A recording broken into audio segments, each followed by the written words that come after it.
Hello, everyone. My name is Rahim, and I am the BA Pride Cymru, and I'm also part of Glitter Cymru, a BME LGBT social group. I am proudly part of Fast Track Cities Cardiff, a movement to stop eradicate as well the spread of HIV AIDS here in Cardiff. I am also a proud living with HIV person, and I am a gay man. And I am joined here with an amazing person called, his name is Martin, and I'm gonna let him introduce himself. Hello everyone, yes, my name is Martin. I am an HIV activist and writer. Both of those sides of me have kind of coalesced over the years and are now kind of one person, all me.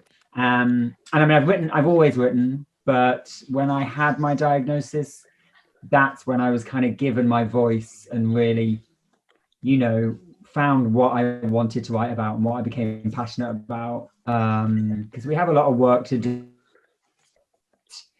There's a lot of false ideas and a lot of stigma out there, and a lot of misinformation. So not only myself, but Rahim also, we are the kind of people that are waving the flag to let you know what's what, really. I'm sure there's lots of other things I could tell you about me, but I won't go on. Well, I think we're gonna find out about you more and more as the conversation continues. The first question, I think, is how long you've been living with HIV. It's a funny question, that, because for myself, I was diagnosed in 2007, which is now 13 years. Which is funny even saying that, because it feels, well, it doesn't feel like 13 years, let's put it like that. But the nature of HIV, of course, is because it's a retrovirus. I had it for a lot longer before my diagnosis came. And my consultant at the time said I'd probably had it for about 10 years. So it's a funny way of answering that question, you know? It's like I've... So I think when you are diagnosed is maybe a direct question. When was your diagnosis was? So I think 2007 is that's when you find out that you are living with HIV. Because for me, I found out that I was living with HIV in 2013. But because I had regular testing, I was testing myself every 3 months because of, you know, like I was actively sexual and I had multiple sexual partners. I was encouraged to do the test every 3 months. So the 3 months before that, they were negative, and after 3 months, it was positive. So like really, like at the beginning of, like, it came to my body and I catched it, and that was very very helpful. And I think when I came to the UK here, that's one of the problems here in the United Kingdom is late diagnosis. And I think because I understand the fear of testing and fear of finding something in your body is a whole new topic. But like you said, you were diagnosed in 2007, and I think every time we are talking about HIV, we are talking about stigma. Yes. And the religion in stigma. So my question is, because like I said, I am from Morocco and it's a different story, but 2007 is still 13 years ago. So how was you, like, because now you are open about it and you are happy to speak about it, but how was it in 2007 when you started sharing your story and started becoming more vocal about it? I mean, I was vocal from almost the second I found out that I had it. It really felt like I'd been given this banner, this flag to wave. And that says a lot about me, actually. You know, because I went through a lot of misdiagnoses, so people weren't talking about it. That's why it took so long for me. I really admire that you had regular tests so frequently. Like, how, who was it who kind of really recommended that to you? Was that your doctor or your medical professional, or how was that? It was funny you ask because I was part of an organization. So when I find out that it's a long story, but when I found out that I was gay, I found out that there was like a social group or like a place where the gay community met every time. So that was my sanctuary, and that sanctuary was providing like HIV testing as well. So every time I used to go to that organization and meet with people and have this. Where conversing was a safe place. You have to know that Morocco still criminalize the LGBT community. So you can go to jail for just being gay. So that organization was like a safe haven, a safe space for us. So every time we had a chance, every week, so we used to go. So while going there, so we were encouraged to have regular testing. You know what I mean? So it's like two birds, one stone. Yeah. So that's what encouraged me to do it. To do it more. But my it's like, I think like the same as you, I was out about it the minute I heard that I was HIV positive, because I got diagnosed and literally I left the organization. I called my best friends and told them that I'm HIV positive, and the support that I got and the support that I got from my friends encouraged me to say it to my family. And of course, there were like some bumps and lumps that I don't really notice.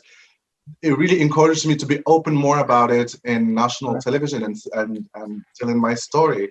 And the impact that that it made and the messages that I received, I did it just I don't know what's the word. Just like that, but it had like a major impact.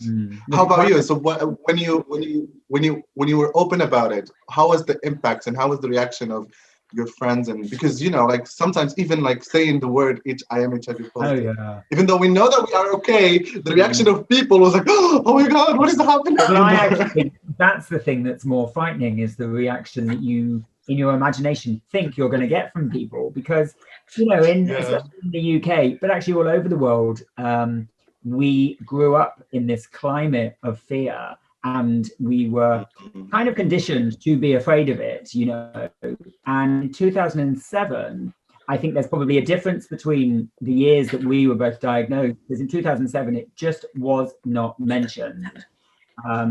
Medical professionals, really across the board, it was such a taboo subject. So I think with my diagnosis, I rebelled against that instantly, and I was like, well, this has been really unfair that we haven't spoken about it. So it made me want to, it was a bit like don't touch the wet paint. It was that kind of thing. And then I agree with you. I mean, there were times where you think, oh gosh, I've got to tell one more person, what reaction am I going to get? But actually, I don't think I have really had any terrible reactions. I've got a very good support network, my family and friends. The prejudice, kind of ironically enough, really started to materialize within the gay community at the time, especially when it took me a couple of years before I thought I want to go back into dating. That was like way down the bottom of my list when I was diagnosed of things to do. And then when I kind of, dipped my toe back in the water of like the dating world, there was a lot of pushback from the gay community, which was such a surprise to me. I was like, you are the people who should know this, we've lived through it. I know. And there was a lot of men running for the hills as soon as they heard those three magic letters, inspired a lot of fear. So that made me want to talk about it more, so that didn't happen to not just myself, but also someone else down, a couple of years down the line. I don't want that to happen to anyone else either. Well, even to me, because I'm a newcomer to the UK, so I think what you did prepared the love for me, because it's funny what you're saying about people running through the hills, because when I was living in Morocco and I was preparing to go to the national television, my family were like, oh, you are not in Europe, you have to you should be like, people here in Morocco are not open-minded, you should wait till you go to the UK and then you can speak about it. Really? And then when I came to the UK, it was one of the main reason I am discriminated against is me being HIV positive. It's And so like, well, ironic. I'm not gonna talk about dating because I was like one of my exes like literally broke up with me because I am just HIV positive, and it's really broke my heart. Yeah. And it did really broke my heart, and I feel like going back to dating, to the dating world, is really a touchy subject for me. And by the way, I'm happy single. I think that can really take us to the next topic. Is we know that U equals U is here, and we know undetectable equals untransmittable, but still we have this stigma exists. What I think I know the answer, but what do you think is related to? I mean, to be fair, I think we already talked about it. Anything, yeah, you know, anything that people don't understand and don't have the information on automatically becomes the other. It becomes a frightening thing. And the information that everyone has on HIV is outdated. It's really old information. It's, you get it, you die. It was such a thing from the 80s. It's like, it's 2020 now, we've moved on. So the U equals U campaign is an amazing step forward. You know this. It's really telling people the truth of the situation now, that because there hasn't been the education around it, and because it's been such a taboo subject, there hasn't been an open conversation. So people have such a anachronistic idea of what it means, that we've moved on, we've moved forward, but it's like we haven't really taken the general public with us. We haven't really brought them with us yet. Which is why both of us, we do this work, you know. Because is this, can I ask, is this a campaign that's known in Morocco? Yes, yes, actually it is known in Morocco, and actually that's why it was a surprise to me, because here in the UK it's hardly, HIV is hardly mentioned in television and in the telly until like Gareth Thomas came along, and then it was talked about in the BBC, and at least that's my knowledge. I don't watch TV that much, so when I watch there is hardly any mention. But in Morocco we have a lot of campaigns, and we have a lot of televised campaigns in the television. Like every 2 years we have a telethon called Sesiwn, and it's in national television, watched by millions and millions of people every 2 years. And every year in this particular year, particular time of the year, we have a lot of campaigns, and we have a lot of ads, and we have a lot of people to destigmatize the HIV process. So U equals U is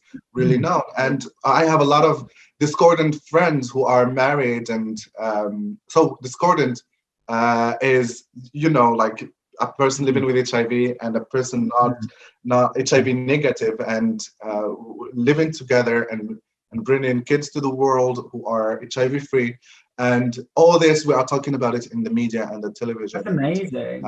And the perspective of perception of HIV is reducing now. That's wonderful to hear, actually, because we, especially in this country, the kind of trajectory of HIV in the news was, you know, in the 80s, early to mid 80s, exploded all over television, was everywhere, but obviously it was connected to AIDS. It was a very negative, very deathly kind of image. And then it faded out of view completely, because for a start, it wasn't the disease of the week. You know, we have really short attention spans in this country. So we really move on to something really quickly. And it was an odd kind of sensation, because it was kind of like the general public thought maybe it had been cured, or maybe it had gone away, or maybe it wasn't something, you know, like, oh, that's a thing of the past, we're okay now, which obviously is not the truth. So only recently, thanks to Gareth Thomas and some other people, of course, and the U equals U campaign, it's come back into the public eye. So we had a slump, which obviously I found really offensive, because it was like, hi, I'm still here, you know.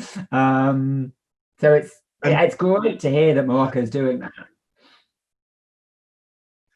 Well, yeah, I'm actually, that's what encouraged me to be in national television, because also like the way we were doing it is a lot of people living with HIV covering their faces while talking. And I was like, why are you covering your face? I mean, like, I didn't do anything wrong. I mean, like, I'm not a criminal, because in my, like, when I was a child, when we're interviewing a criminal, that's when we hide his face. But, and then it's an HIV positive person, or a person living with HIV hiding his face and then crying and then saying, oh, I'm hopeless and I'm gonna die. And it's really, like, really effed up my mind. And then that's why I had to do it the way I did it. But I mean, it's funny that you mentioned the 80s and the perception of, and then the AIDS pandemic at the 80s and the effect of generation here, because I think we didn't have that in Morocco. We didn't have the pandemic the way it was spread through just one key population, if we may, like, which is the men who have sex with men. In the 80s, we didn't have that in Morocco. We didn't have that on your face stigma of a certain category. What we had is the Southern Africa, Sub-Saharan Africa, and the images of people dying from AIDS. That's the images we were receiving. Even now, even when we're talking about HIV in Morocco, we don't mention the gay community at all. So it's not associated with, really for you, it's the Sub-Saharan communities. Do you think that that's kind of, do you think that's actually lessened the prejudice or just made it different?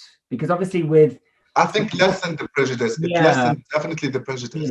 But it links to it is linked to another thing, which is sex work, and it's linked to being promiscuous, and being linked to a relationship outside of marriage who are frowned upon in Morocco. So it's not like we don't have stigma at all, but we do have a new kind of stigma that is related to our culture.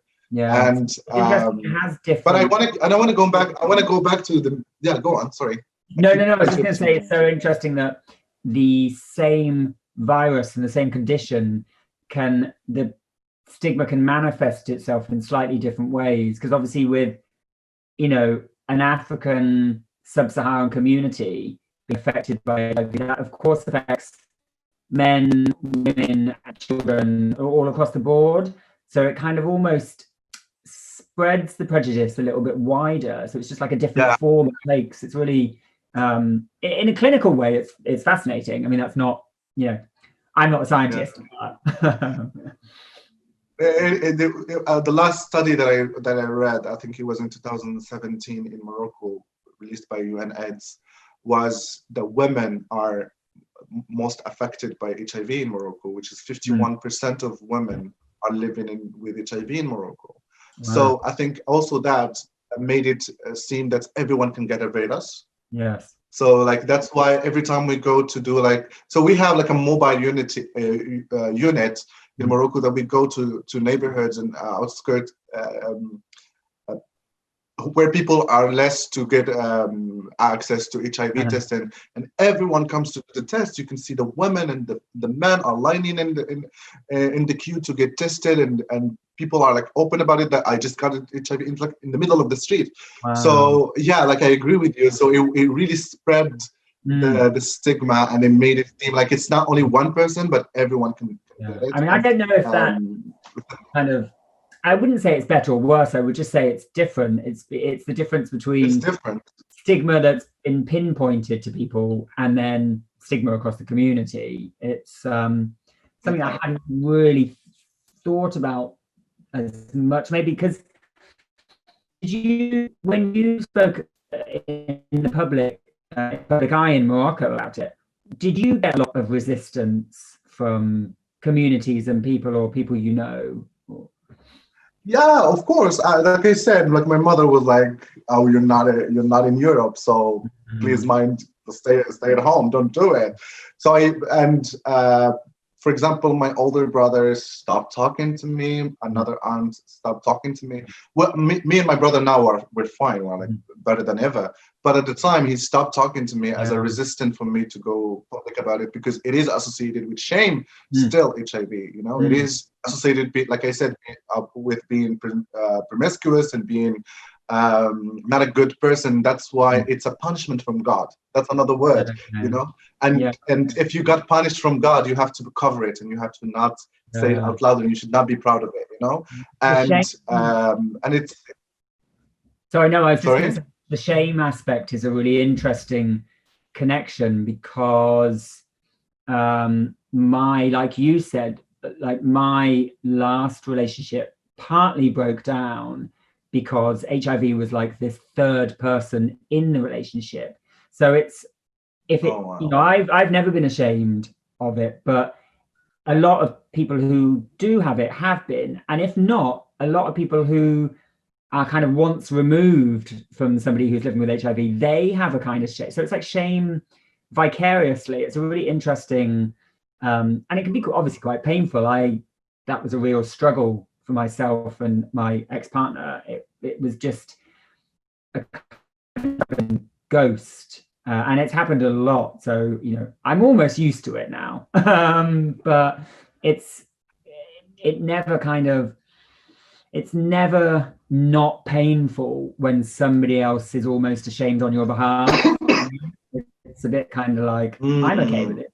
Why are you not believing? But we all come from different backgrounds, different angles, different influences, you know. So I understand that. Do you think that shame is inherited? Like we inherit the shame?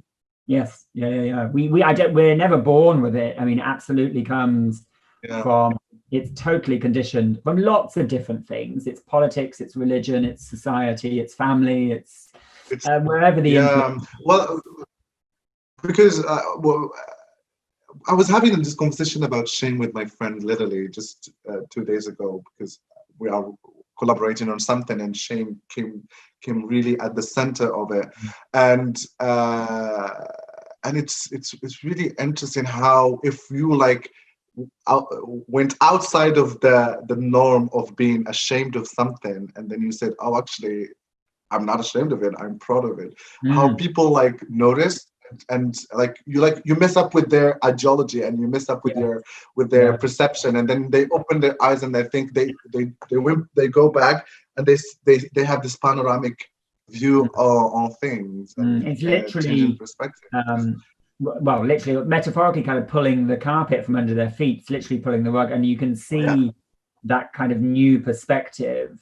I mean, I totally understand where shame comes from, because you're raised to think something is either wrong or not allowed, and I mean, especially in the gay world, we understand how that affects people.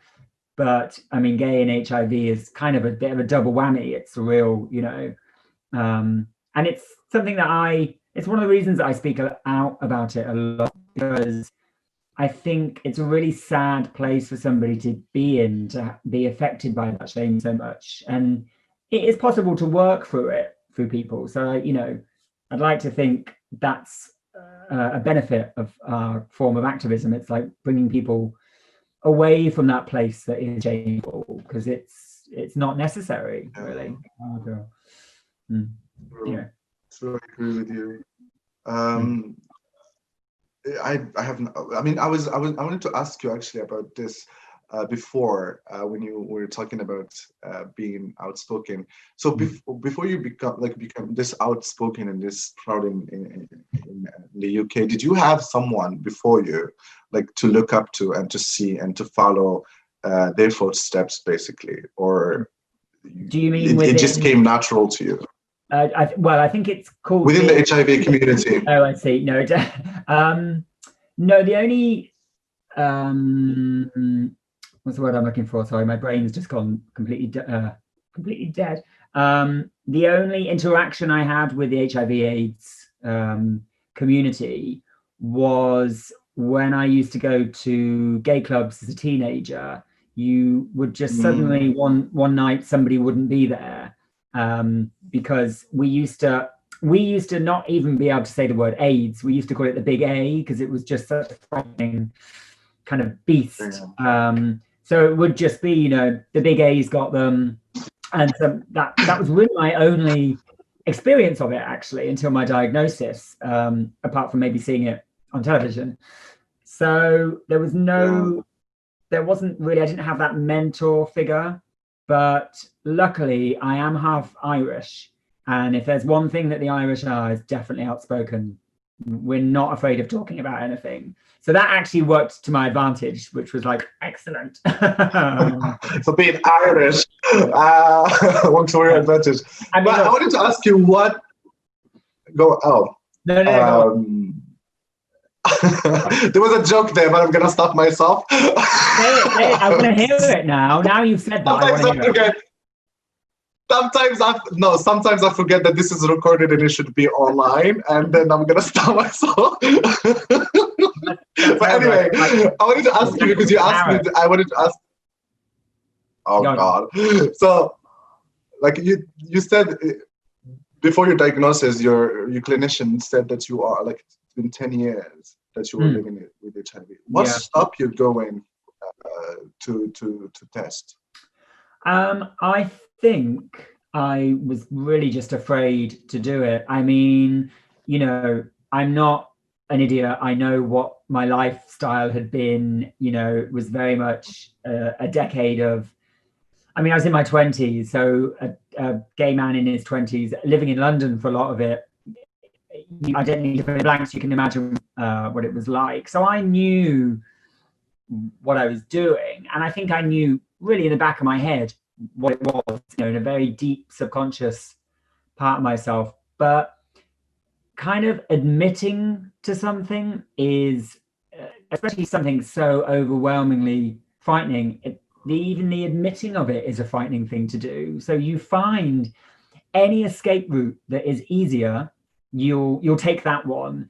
And before my diagnosis, I mean, I had no symptoms at all. It's so interesting living in this pandemic when COVID is frequently asymptomatic. And of course, for 10 years, HIV was asymptomatic to me. So I didn't even know, you know, and testing wasn't mentioned. It wasn't a thing that was on the NHS. It wasn't encouraged, which is something we really have to change, which is why it makes me very happy to hear that Morocco is doing this.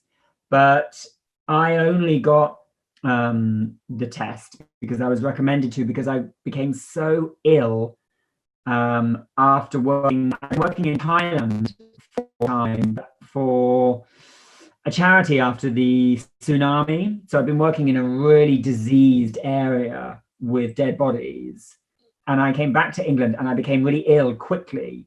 So in my head, because it was easier, I thought I'd contracted something in Thailand. I thought it was a virus from there, because it was a way of me kind of also not owning up to the fact that it was HIV. I was like, oh, it must be something else, you know? I think it would just go to cure. Blah, blah, blah, blah. So that's the reason I got my diagnosis, actually. And the reason it took so long. I mean, I was very lucky that I got it when I did, because I was becoming really ill really quickly. And I don't like to think of what would have happened if I hadn't caught it in time. I probably wouldn't be sitting here talking to you. So yeah, it was a journey. Yeah, I mean, it's because the first thing that it is surprising to me. Like I'm like, because when I was, again, I'm gonna remind myself that of the kid that was living in Morocco and thinking that everything was perfect and nicely done here in the UK when it comes to prevention, stigma, and all the above, and then coming here and finding a new reality, and especially with hearing it from someone who is from the gay community, and testing is not something that is encouraged, especially in the gay bars and with the drag queens, and even in the it's really I'm gonna use this word. It's disappointing to be honest, because I think we need to do more. Yeah, we need to do more, because like the UK has like a high rate of late diagnosis. Like people have wait till they are have AIDS, and then they find out, and we know together that early diagnosis means better health, better, like instead of like like treating other things, you only treat HIV and live with HIV, and it's. I mean, it's scary, Rahim, and, it's a really strong word to use, disappointing, but I totally agree with you. It's absolutely. I had 2 years of misdiagnoses, which was really disappointing, and the rest. And I firmly believe, and I know that you agree with this, is that an HIV test should really be part of everybody's medical check on a regular basis, like part of your MOT, because when you catch it, it's so manageable. It like on its own, HIV is a really weak disease. It's a really quite a lame virus. Once you've got it, it's much worse, I believe, if you have diabetes or asthma or one of those conditions. They are really hard to live with, whereas HIV is almost nothing if you catch it in time. So I kind of lost my train of thought, but yeah, it should be just accepted as part of a regular health. Like you're saying, it should be like encouraged in society to have everywhere. To have this thing, and I agree with you. And I think now a lot of organizations, even though a lot of organizations are doing the work and doing a lot of prevention, but also we need you who are watching to take part as well, and to talk about it more and more. And we're talking about medication as well. Medication, like, I mean, I remember my friends who were saying to me when they got it in the 90s and early 2000s, it was like 16 pills and then 10 pills and 4 pills, and I was like, oh my god! Yeah, it's like and now, like, I only take 1 pill a day. Oh, do you? I do take 1 pill a day. Well, I guess I win that competition then, because I'm on 3 pills a day. But when I started, I was so close from HIV to crossing into AIDS. It was immediate medication. And I was on, I think, about 9 tablets a day. And you used to have to carry that medication box around with you. So 9 times 7, 63. So I had 63 tablets in my bag, rattling down the street like a pharmacy. And it was so hard to remember when you had to take them. Did you have to take them on an empty stomach, or after a meal, or with a meal, or with water, or with a beer or tea? Or it was a real like Tetris challenge, like the Da Vinci Code of medication, of like, and now, I mean, I'm only on 3 tablets a day, and they're all at the same time in the morning, done. So we know how easy it is. Yeah, it was another world back then. It was another world. That's what I'm saying. And even like now, like a lot of studies are showing, like it gives me a lot of comfort to hear this, that we'd live like GVN, Jonathan Van Ness from Queer Eye, in his book, he says like his doctor told him, oh, you're gonna live longer till you die like everybody else from cancer or something else. Yeah. That's what makes me feel happy.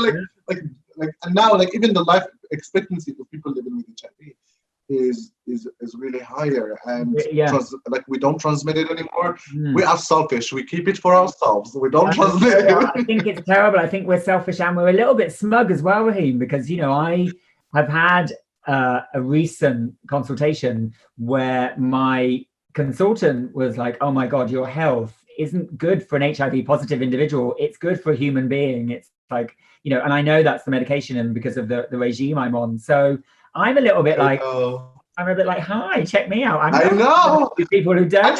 That's what my doctor, like during the pandemic, my doctor called me and she says like, oh, I need to check your CD4 and viral load. And I was like, oh, honey, you have more CD4s than I do. And I was like, oh yeah. So yeah, even like it was proven that the HIV medication is helping the immune system. Absolutely. I mean, a better life. It's like, honestly, at my age now, I feel healthier and better and fitter than I did 20 years ago. And if you say that to somebody and mention that you're somebody living with HIV in the same sentence, it always confuses them. They're a bit like, these two ideas don't go together. But this, you know, I feel like a teenager again. I mean, I do act like a teenager, so that's probably part of the problem, but that's another story. So it's, yeah, I like the fact that it's surprising to people. It's kind of surprising to me. I'm totally relishing it, you know? So, yeah, not that I would, you know, I'm not recommending that people go and get it. I'm just saying. No, please don't. Well, you can get PrEP. You can get PrEP, though. PrEP is another effective way to stay safe and to stay healthy and to stay like, and of course it's only against HIV, not the other infectious diseases, but there is that's what brings me happiness now, that there is other ways to someone to protect themselves and because a lot of people need it, live safely, especially when you need it. I think we are coming to the end now, but I really want to ask you about your art and your writing, and because you said something at the beginning saying that being HIV positive really helped you find a new way of writing. Can you talk about that more? Yeah, I mean, it was kind of, it really made me feel or discover the true artistic voice, because I've been a writer since before I could talk, actually. It was always me with pencil and paper. That is what I knew I was put here to do. It's the thing I'm most passionate about. But obviously, as most people in their 20s, the things that I wrote were very self-obsessed, very kind of, you know, look at me and my problems and woe is me, etc. You know, quite gothic and tragic and like that. But then when I was diagnosed, it gave me a vibe of people to write about. It gave me a family to write about. It gave me a voice of people to represent, because, you know, this conversation isn't aired or publicized that often because a lot of people are still scared to talk about it, which I understand. It, you know, it can be a really frightening thing for people to tackle. So with my diagnosis came this kind of, that is what I do writing about, and it informed all of my work. I even, about a year ago, maybe, I wrote a kid's story, which for me, as I was writing it, was just about this world I had invented of, you know, talking trees and nature and etc. But it wasn't until my partner read it that he pointed out, he was like, oh, you do realize that this is about you as an HIV positive individual. And I hadn't put two and two together, but it informs all of my work so strongly that it's kind of the foundation of everything. And I like the idea that you can write about HIV as a condition and the hope of HIV in lots of different ways. You know, I write plays and screenplays, and I'm working on my novel at the moment.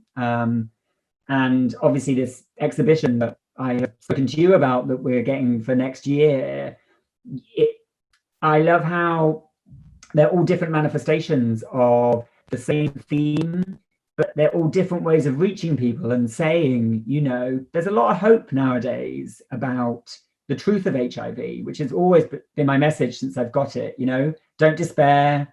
It's not game over. You're going to have a great life, possibly even a better life. You know, I'm really, sounds a bit strange, but I'm thankful and grateful for my diagnosis, because it made me not only the person I am, but the artist I am. So I say the same thing. Can I tell you like a small anecdote about how grateful I am about being HIV? I used to work in an HIV organization in Morocco, and I was traveling a lot to attend conferences. Of course, it was all work, just hotel, meeting, hotel. But I was traveling around Africa and some part of Europe, and every time I go to go back, my colleague who is HIV negative, every time like I say, oh, I'm going to this kind of city in Morocco, or I'm going to Tunisia, or I'm going to Egypt, she always says, I hope you don't have HIV anymore. Because she says it in a bad way, you know, like, I hope you don't have HIV anymore, because that's how, like, she's jealous. She's jealous of me. You know? I get it. It allows me to travel. I was like, can you imagine? But yeah, I get you so much because Yeah. because we talk about this in my circle about how lucky we are because even I got it when I was 20 years old. So I was 20 when I got my HIV diagnosis. Between 2000, like between the age of 16 when I found out that I was gay till 20, I was lost. I didn't know where I was going. I was like just a walking dead. And then somehow HIV came and it slapped me across the face. And it's like it was my calling, and it was something that that was really brought me to light and brought me back my life somehow. I totally empathize. It gave me a lot of courage. Yeah, that's the real positive, pun intended, upshot of the condition is that it can give you, and you hear that from a lot of people who have survived cancer or other conditions, but with HIV, it's really unexpected. You know, when you tell people kind of almost how happy you are on the journey that it's given you. I wouldn't change it for anything at all, which is why I'm still a little bit stuck. I know. And do you know what is missing from the picture is that people understand the other people who are not understand this to understand it. Yeah. And it will be like the best. It will be perfect. Yeah, we'll get there. Yeah.